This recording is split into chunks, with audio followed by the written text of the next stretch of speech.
V-Guard presents कौन जीत रहा है, को पावर्ड बाय सेंसोडाइन एंड विमल। बोलो जुबां केसरी। नमस्कार। कल लोकसभा के छठे चरण का मतदान है और आज उससे ठीक एक दिन पहले समाजवादी पार्टी ने ऐलान कर दिया कि अगर इस चुनाव के बाद इंडिया गठबंधन की सरकार बनती है तो मुस्लिम आरक्षण की व्यवस्था करेगी सरकार, और अगर उसके लिए जरूरी हुआ तो संविधान में संशोधन भी करेगी। यानी कुल जमा संदेश ये कि इंडिया गठबंधन की अगर सरकार आई तो वो मुस्लिम आरक्षण देगी। इसके लिए जो भी करना होगा वो किया जाएगा, चाहे वो संविधान में संशोधन हो चाहे कानून में बदलाव। और सपा ने ये ऐलान आजमगढ़ की जमीन से किया है। आजमगढ़ में 25 तारीख को चुनाव है। धर्मेंद्र यादव वहां से उम्मीदवार हैं समाजवादी पार्टी के, जो यादव परिवार के सदस्य हैं, और निरहुआ हैं भारतीय जनता पार्टी के उम्मीदवार जो मौजूदा सांसद हैं, दिनेश लाल यादव निरहुआ। और सपा ने ये ऐलान किससे कराया? व्यक्ति भी ठीक चुना, मुरादाबाद के निवर्तमान सांसद एसटी हसन से ये ऐलान करा दिया कि भाई इंडिया गठबंधन मुसलमानों को आरक्षण देगा। आपको बता दें कि जब एसटी हसन जिस जमीन पर ये ऐलान कर रहे थे आजमगढ़, उसी जमीन पर कल देश के गृह मंत्री अमित शाह ऐलान कर रहे थे कि कोई दुनिया की ताकत मुसलमानों को धर्म के आधार पर आरक्षण नहीं दे सकती। यहां अमित शाह कह रहे थे कि ये हमारी गारंटी है, मोदी जी की गारंटी है कि धर्म के आधार पर आरक्षण संभव नहीं दिया जा सकता और कोई ताकत ऐसा नहीं कर सकती। उसी आजमगढ़ में समाजवादी पार्टी ने एक काउंटर ऐलान ये कर दिया कि हाँ, हमारी सरकार बनी, यानी गठबंधन की सरकार बनी तो मुस्लिम आरक्षण देंगे। प्रधानमंत्री नरेंद्र मोदी, गृहमंत्री अमित शाह और उत्तर प्रदेश के मुख्यमंत्री योगी आदित्यनाथ, ये तीनों लगातार यही बात कह रहे हैं कि धर्म के आधार पर आरक्षण देने की कोशिशें विपक्ष कर रहा है, करेगा, पूर्व में की है। आंध्र प्रदेश का उदाहरण सामने है। इसलिए उसका एक तार्किक परिणाम यह होगा कि दलित, पिछड़े और आदिवासियों के हक पर डाका पड़ेगा। उनके दायरे का जो आरक्षण है उसमें कटौती हो जाएगी। यानी सीधे कहें तो एससी, एसटी, ओबीसी से आरक्षण छीन कर, काट कर मुसलमानों को देना, इस तरह भाषा में उसका अर्थ है। इसी पर घमासान पूरे चुनाव में चल रहा है। लेकिन अभी तक किसी पार्टी के बड़े व्यक्ति ने ऐसा सार्वजनिक तौर पर ऐलान की मुद्रा में नहीं कहा था कि हमारी सरकार आएगी विपक्ष की तो हम मुसलमानों को आरक्षण देंगे। ये पहली दफा है जब एसटी हसन ने ये कहा है। अब एसटी हसन छठे चरण की पूर्व संध्या पर अपने आप बोले, अपने मन से बोले, या उनके पीछे कोई प्रेरणा है, किसी ने उनसे कहा कि आप ऐसा बोलिए, पार्टी नेतृत्व ने कहा, गठबंधन ने कहा।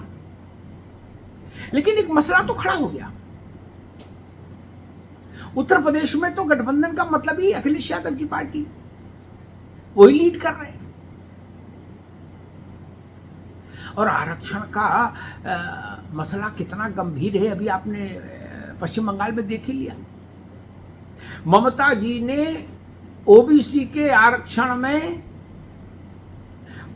अगर 5 जातियां हिंदुओं की और इंक्लूड की तो 60 जातियां इंक्लूड कर दी मुसलमानों की। अब वहां हाहाकार मचा, मामला अदालत में गया। अदालत ने उन 2010 के बाद से जितने भी ओबीसी में जातियां इंक्लूड की गई वो सब के प्रमाण पत्र निरस्त कर दिए। और अब ममता बनर्जी कह रही है हम हाई कोर्ट को नहीं मानते, उसके फैसलों को नहीं मानते। उस पर भी हाहाकार मचा हुआ है। राज्यों को अधिकार है ओबीसी लिस्ट में जातियों को जोड़ने का, लेकिन जैसा कि ओबीसी कमीशन कह रहा है बंगाल के मामले में कि 65% आबादी हिंदुओं की, तो हिंदुओं की जातियां आप 5 इंक्लूड करते हैं, और उसी समय मुसलमान जिनकी आबादी हिंदुओं के मुकाबले बहुत कम, उनकी आप 60-65 जातियां इंक्लूड कर देते हैं। तो ये असंतुलन शातिराना है, इसीलिए हाईकोर्ट ने उसको रद्द कर दिया। अब समाजवादी पार्टी ने तो नई राग छेड़ दिया, ओबीसी की लिस्ट में मुस्लिम भी है, तो चल ही रहा है ही, मुस्लिम जातियां हैं, लेकिन सैयद शेख पठान को आरक्षण नहीं मिल सकता। यानी सिर्फ इसलिए आरक्षण नहीं मिल सकता कि हम मुस्लिम हैं। सपा करी ना, इसी अब ये व्यवस्था लागू करेंगे अगर हमारी सरकार आई कि मुस्लिम को आरक्षण मिले, यानी धर्म के आधार पर आरक्षण। और इसके लिए वो कह रहे हैं कि अगर जरूरत हुई तो संविधान भी बदल देंगे, संविधान में भी संशोधन कर देंगे। राहुल जी कहते हैं कि संविधान बदल नहीं सकता कोई, भाई का लाल। सपा कह रही संविधान बदल देंगे। अब ये बात समझ नहीं आ रही कि जब सपा वाले संविधान बदलने की मांग करेंगे तो राहुल जी क्या करेंगे। अगर ऐसी स्थिति आई सरकार बनने की, तो सरकार बने नहीं बने वो तो जनता तय करेगी। लेकिन समाजवादी पार्टी के एक बड़े लीडर ने ये बोलकर क्या 6ठे और 7वें चरण के चुनावों को ध्रुवीकृत करने की कोशिश की है। और क्या उनके इस बोलने से भाजपा के उस आरोप को बल नहीं मिल जाता कि अगर ये लोग सरकार में आए विपक्षी गठबंधन वाले, तो ये दलितों का, पिछड़ों का, आदिवासियों का आरक्षण काट कर मुसलमानों को दे देंगे। जो बात मोदी कह रहे हैं, शाह कह रहे हैं, योगी कह रहे हैं, उसको एसटी हसन ने और पुष्टि दे दी। अब गांव देहात, खेत चौपाल तक की चर्चा जाएगी कि भाई देखो जो मोदी जी कह रहे थे वही बात तो एसटी हसन ने कही है कि हम यही करेंगे। खड़गे कह रहे थे कि भाजपा ऐसा प्रचार कर रही है, झूठ है, ऐसा क्यों हम नहीं करने जा रहे। लेकिन समाजवादी पार्टी ने खड़गे की बात काट दी। उसने कहा हम आएंगे, हमारी गठबंधन की सरकार आएगी तो ऐसा ही करेंगे, मुसलमानों को ही आरक्षण देंगे। अब कांग्रेस के लिए भी सांप छछूंदर वाली गति हो जाएगी। सपा की बात काटती है कि क्या करती है देखना होगा। चुनाव समाप्ति की ओर बढ़ रहा, 2 चरण शेष, और उन 2 चरणों में ये इतना तीखा ध्रुवीकरण करने के लिए समाजवादी पार्टी ने आखिर ताल क्यों ठोकी। क्या पूर्वी उत्तर प्रदेश में समाजवादी पार्टी को ऐसा लग रहा है कि मुस्लिम वोटों में विभाजन हो रहा है? 6ठे और 7वें चरण में क्या ऐसा लग रहा है? क्या मुस्लिम वोट बसपा की ओर भी जा रहा है? और मुस्लिम वोट एकीकृत रहे, ध्रुवीकृत रहे, क्या इस कोशिश के मद्देनजर ये मांग और ये ऐलान हवा में उछाला गया है कि हम हमारी सरकार आएगी तो मुसलमानों को आरक्षण देंगे? सरकार आएगी नहीं आएगी ये तो बाद की बात है, लेकिन आज ये कहा क्यों गया? क्या मुस्लिम वोट बिखर रहा है 6ठे और 7वें चरण में? और अगर बिखर रहा है तो स्वाभाविक है बसपा उसमें बड़ी हिस्सेदारी ले रही है। क्या अपने उस नुकसान को रोकने के लिए ये सपा की कोशिश है एसटी हसन के जरिए ये कहलाना कि गठबंधन की सरकार आएगी तो मुसलमान को आरक्षण देंगे? लेकिन जो भी हो, भारतीय जनता पार्टी अब ये दावा करने में से नहीं चूकेगी कि जो हम कह रहे थे वो सच था।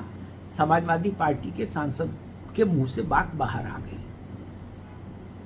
मोदी, योगी, अमित शाह, राजनाथ सिंह, भाजपा की जो शिखर नेतृत्व की पंक्ति है वो लगातार चुनाव के पहले दिन से यही कह रही है कि मुसलमानों को धर्म के आधार पर आरक्षण देने की कोशिशों का हम विरोध करेंगे।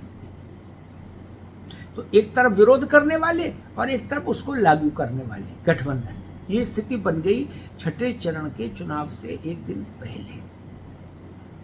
आगे आगे देखिए होता है क्या। अभी तो 1 जून तक चुनाव है, देखना होगा ये मुद्दा और कितना तूल पकड़ता है और इस मुद्दे के तूल पकड़ने के कारण और मुस्लिम वोटों में कितना कंसोलिडेशन आता है और उस क्रिया की प्रतिक्रिया क्या होती है, हिंदुओं में कितना कंसोलिडेशन आता है।